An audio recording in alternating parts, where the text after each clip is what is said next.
दीपक जी अयोध्या से। महाराज जी, राधा वल्लभ श्री हरिवंश। महाराज जी, मुझे अभी तक किसी गुरु ने मंत्र दीक्षा नहीं दी है, पर संत कृपा एवं भगवत कृपा से नाम जप यथासंभव हो जाता है। अगर नाम जप करते करते मेरा शरीर छूट जाता है तो क्या मुझे प्रभु की लीला में प्रवेश मिलेगा? इसके लिए क्या मुझे दोबारा जन्म लेना पड़ेगा?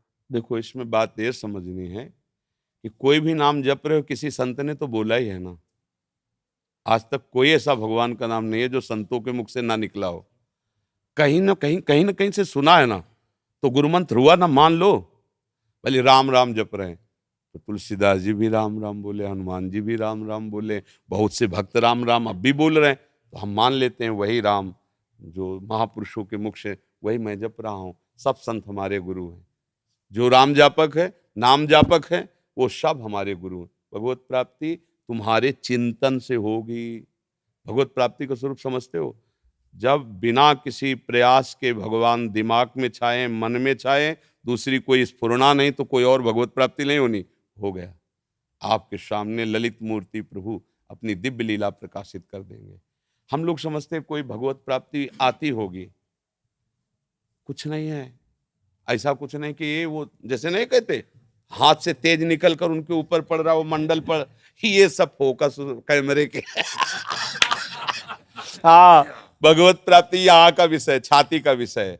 सुमिरन करते करते खुद खो गया, तो जो जिसका सुमिरन हो रहा है वही हो गया। ये भगवत प्राप्ति है।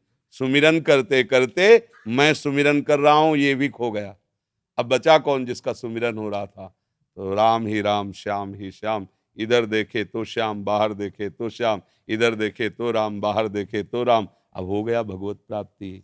जिधर देखता है उसका प्रीतम खड़ा दिखाई देता है दूसरा, चाहे ज्ञान मार्ग में हो चाहे भक्ति मार्ग में। ब्रह्म ज्ञानी ब्रह्म स्वरूप का अनुभव करके सर्वम खलमिदम ब्रह्म, सब जगह भगवान को, ब्रह्म को देखता है। भक्त अपने प्रीतम को देखता है। बस भगवत प्राप्ति का ऐसा कोई नहीं कि भगवान गरुड़ में चढ़ करके आ रहे हैं, वो तो एक क्षण के लिए होता है। ये कोई खास बात नहीं होती। जो भगवत प्रेमी महात्मा होते हैं इसका आदर नहीं करते कि आप आए और चले गए, जीवन भर आपकी बाट जो रहे, आए चले गए नहीं। पिय मूरति नयनन बसय, तेहि रस रहाय समाय, ये लक्षण सुन प्रेम के और न कछु सुहाय। प्रीतम बस गए, प्रीतम बस गयो मेरे मन, मन में, तन में, नेत्रों में समा गया। अब उसको जो सुख मिल रहा है वो किसी और साधन से नहीं, और ये केवल भजन से मिलता है। प्रेम मूल यह नाम है, प्रेमी रसिक जपत यह नाम, तो प्रेम मगन निज बन विश्राम, श्री हरिवंश जहारा है। नाम ही प्रेम को प्रकाशित करता है। राधा राधा राधा राधा, सब काम बन जाएंगे, सब पाप नष्ट हो जाएंगे, सब कामनाएं पूर्ण हो जाएंगी। पर लगो, कोई भी, हम आज सत्संग में भी कह रहे, कोई भी तुम्हारे दुख से तुम्हें बचा ले, कभी तो हमें बता देना कि जब तक तुम भगवान का आश्रय लेकर भजन नहीं करोगे, तुम्हारे पाप नष्ट नहीं होंगे। तो ये क्रम चलता रहेगा। पुण्य से सुख आएगा और पाप से दुख आएगा, लेकिन सुख दुख दोनों दुख रूप ही हैं, दोनों दुख रूप ही है। क्योंकि इस दुखालय में जो सुख का लेबिल चढ़ के आया वो भी दुख है। भगवान बोल रहे दुखालया दुख यो नया, सुख है तो परम सुख भगवान के भजन में, भगवान के आश्रय में। नाम जप करो, तुम्हें कहीं भागने की जरूरत नहीं, किसी से आशीर्वाद मांगने की जरूरत नहीं। सारे आशीर्वाद आपके पास आ जाएंगे अपने आप। जाकर जा पर कृपा राम की हुई, ता पर कृपा करे सब। और भजन न करो, तुम सोचो हम करेंगे दुराचार, हम करेंगे मनमानी बेविचार, और कुछ लाख 2 लाख महात्मा दे देंगे, वो हमारी रक्षा कर ले, कुछ चले होले वाला। हमारी बात पक्की समझ लो। हाँ, तुम स्वयं राम राम जपो, कृष्ण कृष्ण जपो, किसी से आशीर्वाद की जरूरत नहीं, सब मिल जाएगा। विश्वास मान लो, आप विश्वास मान लो, केवल विश्वास की बात कह रहे हैं।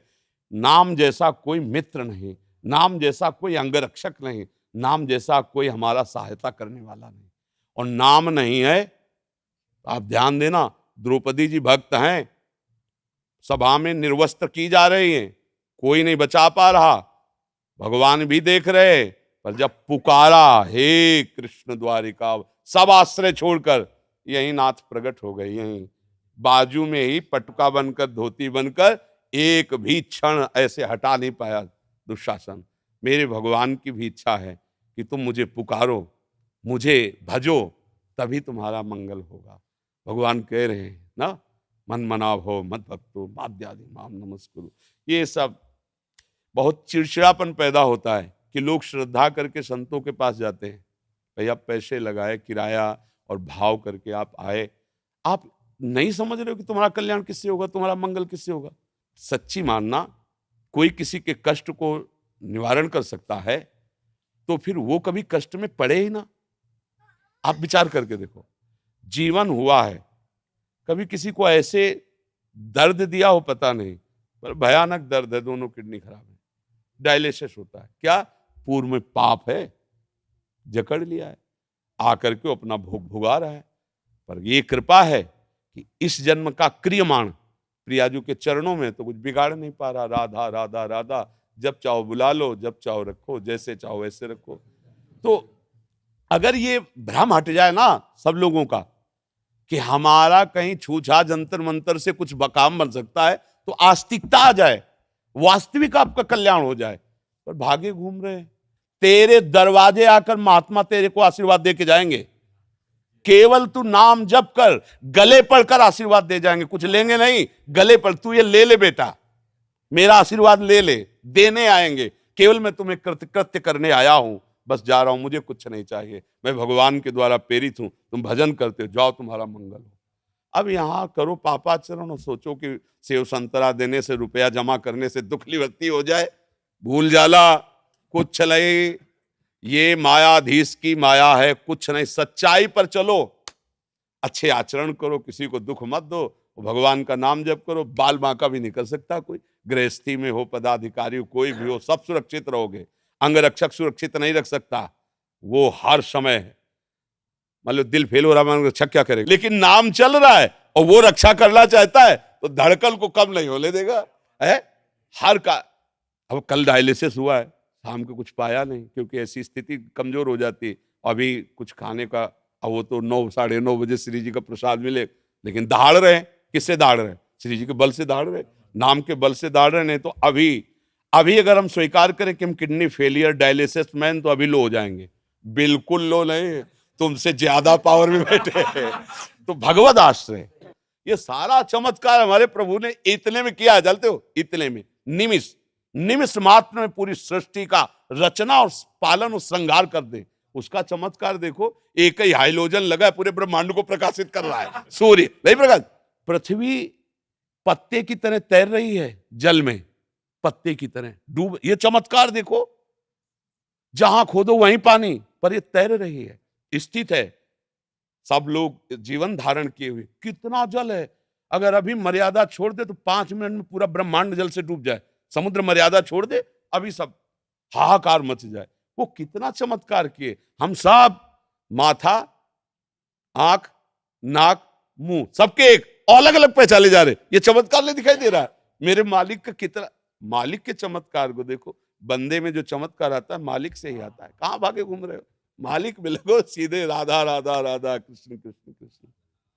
महाराज जी, श्री कृष्ण ने गीता जी में कहा है मामेव अंशो, भक्तों के चरित्र में कहीं कहीं हमें आह्लादनी का अंश बताया जाता है। मेरा प्रश्न है कि मैं कृष्ण का अंश हूं या राधा जी का अंश हूं, या फिर दोनों का? श्री कृष्ण चंद्रजू ही राधा रूप हैं, श्री कृष्ण चंद्रजू के हृदय का मूर्तिमान प्रेम ही श्री किशोरी जू हैं, किशोरी जू कोई और नहीं है, समझ रहे ना। प्रीति रियु मूर्तिमती रस सिंधो सार संपदि विमला वैदग्धी नाम हृदयम काचन वृंदावनाधिकारिणी जय। हमारे श्री कृष्ण के हृदय का प्रेम शांद्रानंद घन प्रेम मूर्ति किशोरी, वो जब रूप धारण किया तो राधा नाम हुआ। किशोरी जी कौन है? श्री कृष्ण है, श्री कृष्ण ही है। श्री कृष्ण कौन है? किशोरी जी ही है। दो रसोया परमानंद एक एव दुधा सदा, श्री राधा कृष्ण रूपाभ्याम तस्मै तस्मै नमो नमः। वो परमानंद रस ही दो रूप रखकर खेल रहा है, प्रिया प्रीतम के रूप में, और कोई नहीं। आप श्री जी का अंश मानो तो आप श्री जी का अंश हो, लालजू का अंश मानो तो आप लालजू के अंश हो, अंतर उसमें थोड़ी कोई है नहीं। हाँ, श्री जी लालजू दो नहीं है, एक प्राण, एक मन, एक रुचि, एक स्वभाव, एक वैस, दो तन, दो तन।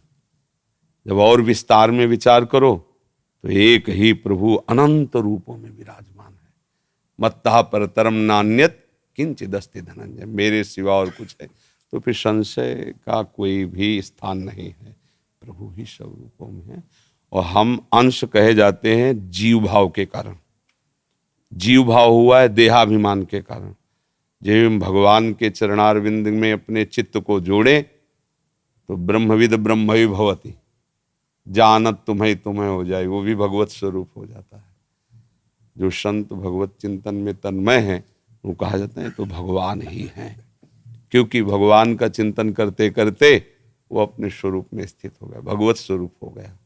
इसलिए अंश भी तभी तक है जब तक जीवत्व है, जीवत्व तभी तक है जब तक देहाभिमान है, मैं कुछ हूं, तब तक ये भाव बना रहता है। इसीलिए फिर कर्मों का शुभ अशुभ भोग उसको करना पड़ता है, ना चाहते हुए। कोई नहीं चाहता कि मुझे दुख मिले, सब सुख के लिए उपाय करते हैं, पर दुख भोगना पड़ता है जीवत्व के कारण, देहाभिमान के कारण। महाराज जी, भाव देह मंजरी शरीर से हमारा क्या संबंध होता है? ये पहले से ही भैया पहले निरंतर भजन करना सीखो। होता क्या है कि हम एक छोटा सा भी कार्य निर्वाह नहीं कर सकते। हम जानना चाहते हैं कि राष्ट्रपति का कार्य प्रणाली क्या है, जानना चाहिए, पर जहां हम हैं पहले उसे सम्यक रूप से हम निर्वाह कर लें तो बिना जाने भी आप अधिकार प्राप्त करते चले जाएंगे। आपको अपने आप पता चलता जाएगा। ऐसे लोग मिलते जाएंगे जो आपको उस कार्य प्रणाली का बिना पूछे उत्तर दे देंगे। ऐसी हमारी एक एक वृत्ति पहले भगवदाकार हो। अब देहाभिमानी जीव अपनी बुद्धि के द्वारा जो स्थूल सूक्ष्म कारण से परे है उस भाव देह का कैसे चिंतन करेगा? पहले तो हम देह भाव को मिटाने की बात करें। हम जहां खड़े हैं पहले वहां से ऊपर उठे ना। छत में क्या हो रहा है अब हम बता देंगे, आप कह दोगे जी जी तो तब समझ में आया जब आप भी दूसरी छत में समान भाव से खड़े हैं। आप वहां से देख रहे हैं, हम बोल रहे हैं, बोले हाँ बिल्कुल मैं देख रहा हूं, ऐसा ही है, तब तो जी बोलना चाहिए। अब हम कुछ भी बोल रहे हैं, आप कह दोगे जी नहीं ऐसे नहीं। आप पहले योग्य बनिए कि हम जो बोले उसे आप देख रहे हैं, हाँ ठीक बोल रहे हो आप, क्योंकि मैं समान छत में खड़ा हूं, जो आप बोल रहे हो मैं देख रहा हूं। तो ये जो सहचरी भाव है, गोपी भाव है, सखा भाव है, ये चिदानंद बप्पू भगवत स्वरूप है। ये ब्रह्मा के द्वारा रचा हुआ देह नहीं है। जो प्रकृति के द्वारा रचा हुआ ये स्थूल है, सूक्ष्म है, कारण है। इन तीनों का त्यागी महात्मा ही भाव देह को प्राप्त होता है। ये बहुत बड़ी पढ़ाई बच्चा। पहले खूब नाम जप करे, ब्रह्मचर्य से रहे, धर्म से चले, गृहस्थी में तो एक पत्नी व्रत रहे, खान पान सुधारे, ये अध्यात्म मार्ग है। अब होता क्या, केवल बुद्धि की धरा से अध्यात्म के तर्क वितर्क लड़ाई झगड़े होते हैं। ये बुद्धि की धरा से नहीं। राम तर्क बुद्धिमन बानी, ये बुद्धिमन बानी से अतीत विषय है। वो कृपा करते हैं, जब भजन करते तो हमारी बुद्धि में आकर उतर जाते हैं। अवतरित होने का मतलब उतरना। वो अपनी महिमा से हटकर हमारी बुद्धि में उतर गए। अब बुद्धि भगवत स्वरूप हो गई। अब सब दिखने लगा, सब समझ में आने लगा। तब बोलता है कोई भी संत, बड़ी कृपा भगवान की, उन्हीं की कृपा से सब बात समझ में आ रही। समझ रहे ना आप? पहले नाम जप करो, आचरण सुधारो। होता क्या है, ज्ञान विज्ञान का वर्णन होता रहता है और आचरणों पर कोई फर्क नहीं पड़ता। तो अध्यात्म में कोई फर्क नहीं पड़ता, वो जैसे के तैसे बने रहते और वर्णन खूब खूब धड़ाधड़ लक्ष्यदार, बात नहीं समझ में आएगी। नायमात्मा प्रवचने न लभ्या, ये अध्यात्म ज्ञान प्रवचन से नहीं प्राप्त होता, न बहुना श्रुते, न बहुत सुनने से भी नहीं होता, न मेधया, न बहुत बुद्धिमानी से होता है, वर्ण करने से होता है। स्वीकृति से, हृदय से स्वीकार करे, हे नाथ मैं आपका। और बस जो गुरु ने नाम दिया, खूब नाम जप करो। त्रिभुवन में कोई पराजय नहीं, कोई तुम्हें झुका नहीं सकता। हर जगह तुम्हारी गति आबाद होती चली जाएगी, क्योंकि त्रिभुवनपति भगवान का नाम जप कर रहे हो, भगवान के आश्रित हो। मीनल जी, राधे राधे।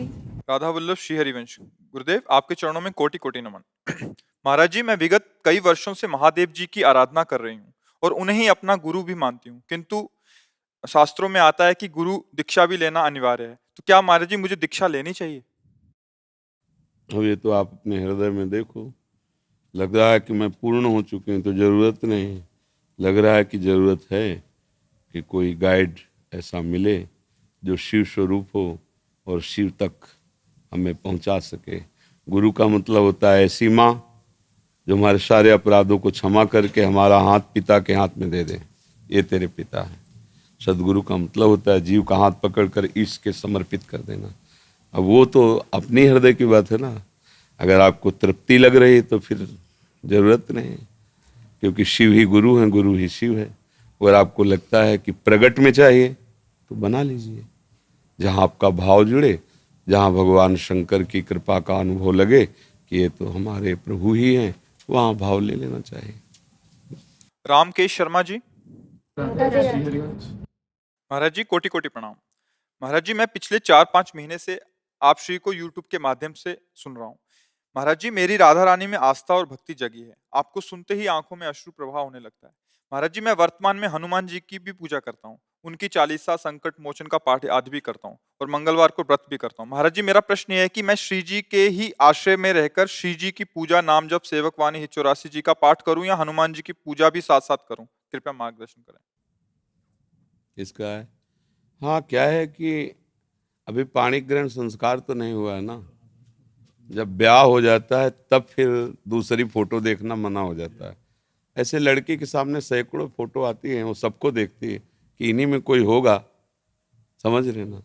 कोई पसंद भी आता है तो भी 10 फोटो और देख लेती कि इनमें तो कोई नहीं है। तो अभी तो आपकी भक्ति इस रूप में चल रही है, और जब ये आ गई कि मन वचन कर्म से मैंने वरण कर लिया श्यामा श्याम को, फिर अब मेरे तो गिरधर गोपाल दूसरों न कोई, क्योंकि वही सब रूपों में फिर समिट गए। समिटे सो आशिक, फैले सो जमाना। अभी हम जमाने में हैं, और जब समिटेंगे तो फिर एक में आ जाएंगे। वो एक ही अनेक है, अनेक ही एक है, दूसरा नहीं। पर भक्ति का रंग तभी आता है एक रंग में, एक कंथ, एक संत, एक पंथ, एक ग्रंथ, एक मंत्र, उपासना सिद्ध हो जाती है। तो उन्हीं की कृपा से, भक्तराज महामहिम से, हनुमान जी की कृपा से ही आपको ये संग मिला, ये सुनने को मिल रहा है। जब वही कृपा करेंगे तो भगवत भक्ति की तरफ आपको आगे बढ़ा देंगे। वही है महामहिम राम रसायन तुम्हारे पाशा। भगवान का जो प्रेम भक्ति है वो हनुमान जी के चरणों में है। अगर आप आश्रय लिए हो तो देखो वो आगे बढ़ा रहे हैं। जब वो आगे बढ़ा देंगे तो संकेत कर देंगे कि अब लगो, जहाँ हमने भेज दिया वहीं लगो, वही संकेत कर देंगे। ऐसा। आनंद श्रीवास्तव जी भोपाल से। राधे राधे महाराज जी, आपके चरणों में कोटि कोटि प्रणाम। महाराज जी आत्मज्ञान और आत्मशक्ति क्या है? इसे वेद पुराण के अध्ययन से प्राप्त किया जा सकता है, श्री जी की नाम से निरंतर जप करते हुए प्राप्त किया जा सकता है? दोनों मार्ग हैं। आत्मज्ञान किसी और का नहीं, अपने स्वरूप का है। किसी और का थोड़ी आत्मज्ञान। हमारा स्वरूप ही जो मैं है वो आत्म तत्व है, और उसका ज्ञान प्राप्त करने के लिए कोई प्रयास करने की थोड़ी जरूरत है। अपने को जानने के लिए कोई प्रयास करने की जरूरत है, पर जो अपना मान रखा है उसको छोड़ने की जरूरत है। ये शरीर अपना नहीं है, शरीर संबंध अपने नहीं है, शरीर भोग अपने नहीं है। हमारा स्वरूप निर्विकार है, चैतन्य घन है, असंग है। इसे कहते हैं आत्मज्ञान। और जब वो अनुभव हो जाता है तो उसे कहते हैं आत्मबोध। जब हो जाता है आत्मबोध तो शक्ति संपन्न हो जाता है, आत्मशक्ति संपन्न। अभी क्या है, हम देह भाव से तो देह शक्ति संपन्न, धन भाव से धन संपत्ति का एक अभिमान, और उसे हम अपना बल मानते हैं। पद तो पद भाव, पद शक्ति से सम, आत्मवान ही आत्मशक्ति से संपन्न, वो हमारा स्वरूप है। उसके दो प्रकार हैं, एक है वेदांत दर्शन से आत्मस्वरूप का बोध होना, और एक है भगवान के भजन से आत्मस्वरूप का बोध। तो वेदांत दर्शन में आप ही आप, कोई आपको बचाने वाला नहीं। गिरो तो तुम जानो, चढ़ो तो तुम पाओ, ज्ञान के पंथ कृपान के धारा, और गिरत खगेश लगे नहीं बारा। पर भक्ति मार्ग, राधा राधा राधा करो सदा तिनके रखवारी, जिम बालक राखे मात। भगवान उसमें रक्षा करते हैं, और स्वयं भगवान फिर ज्ञान करा देते। इसमें कोई परिश्रम नहीं पड़ता, केवल भगवान के आश्रित होकर उनका भजन करना। ज्ञान में श्रम है और चूक है। अगर जरा सी चूक हो गई तो गए, वहां कोई बचाने वाला नहीं, क्योंकि आप ही आम ब्रह्माश में अगर चूक हुई तो फिर रिजल्ट गलत आएगा। यहाँ चूक होने पर भी रिजल्ट सही आएगा, क्योंकि सहारे हो ना भगवान के, प्रभु के सहारे हो। जैसे पिता जांचने में कापी बैठे, वही अध्यापक रहा हो, और उसका पुत्र की जब कापी आएगी तो सब कापियों के साथ वो रखी जरूर है, लेकिन नजर उसमें रहेगी कि अच्छा धीरेन्द्र हमारे लड़के के हैं, तो आसपास देख करके वो फटाफट नंबर सही आएंगे। समझ रहे ना। औरों में अच्छा लिखा भी है तो उसमें जांच करेगा और फिर नंबर देगा, लेकिन मेरा बेटा है उसमें वो कोशिश करेगा कि नंबर, तो ऐसे ही भगवान के आश्रित होने पर भगवान मेरा है ना तो नंबर सही दे देते हैं। और जब ऐसे चलोगे पढ़ाई में तो फिर उसमें जितना है उतने नंबर मिलेगा। इसलिए भगवान ने गीता जी में कहा है, अपि चेत सुदुराचारो भजते माम अनन्य भाग साधुरेव समन्तव्य सम्यक व्यवसिता है। भले वो दुराचारी रहा है पर उसने मेरा आश्रय ले लिया और मेरा भजन कर रहा है, अब मैं उसे कहता हूं तुम साधु ही मानो, क्योंकि अब मैं उद्धार करूंगा उसका। और जिसका भगवान उद्धार करने को कह दे फिर उसका पतन कहाँ हो सकता है। इसलिए बहुत सुलभ और बहुत कृपा का मार्ग है भक्ति।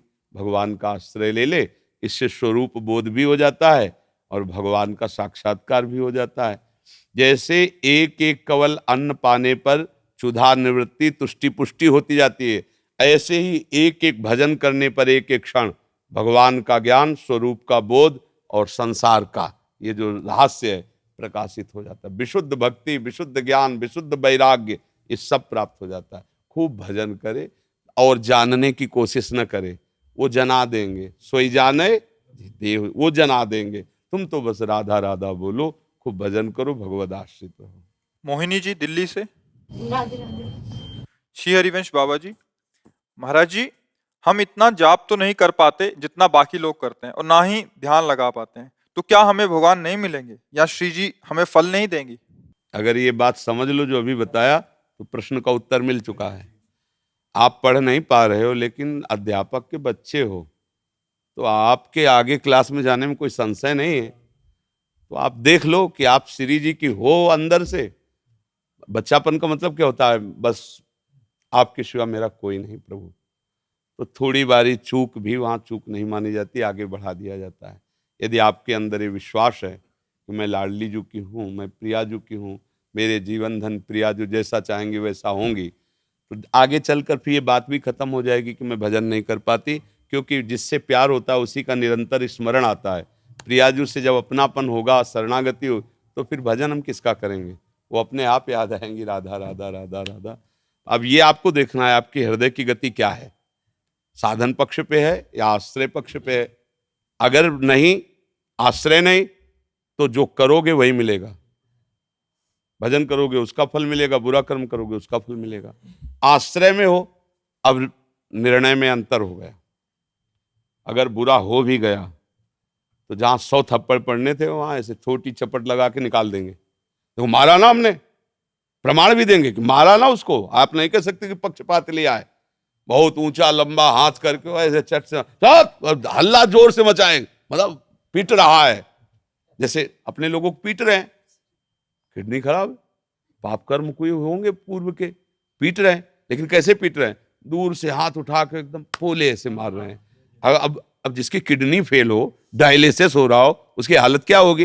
या तुमको लग रहा है कि हमारी हालत खराब है? ये ऐसे प्रभु संभालते हैं, ऐसे दुलार करते हैं। प्रभु का आश्रय ले लो, जो भले सो भजन करो, पर गलत आचरण मत करो, गंदे आचरण मत करो, किसी का बुरा मत करो। तुम्हारा बुरा नहीं होगा, भगवान मंगल कर देंगे।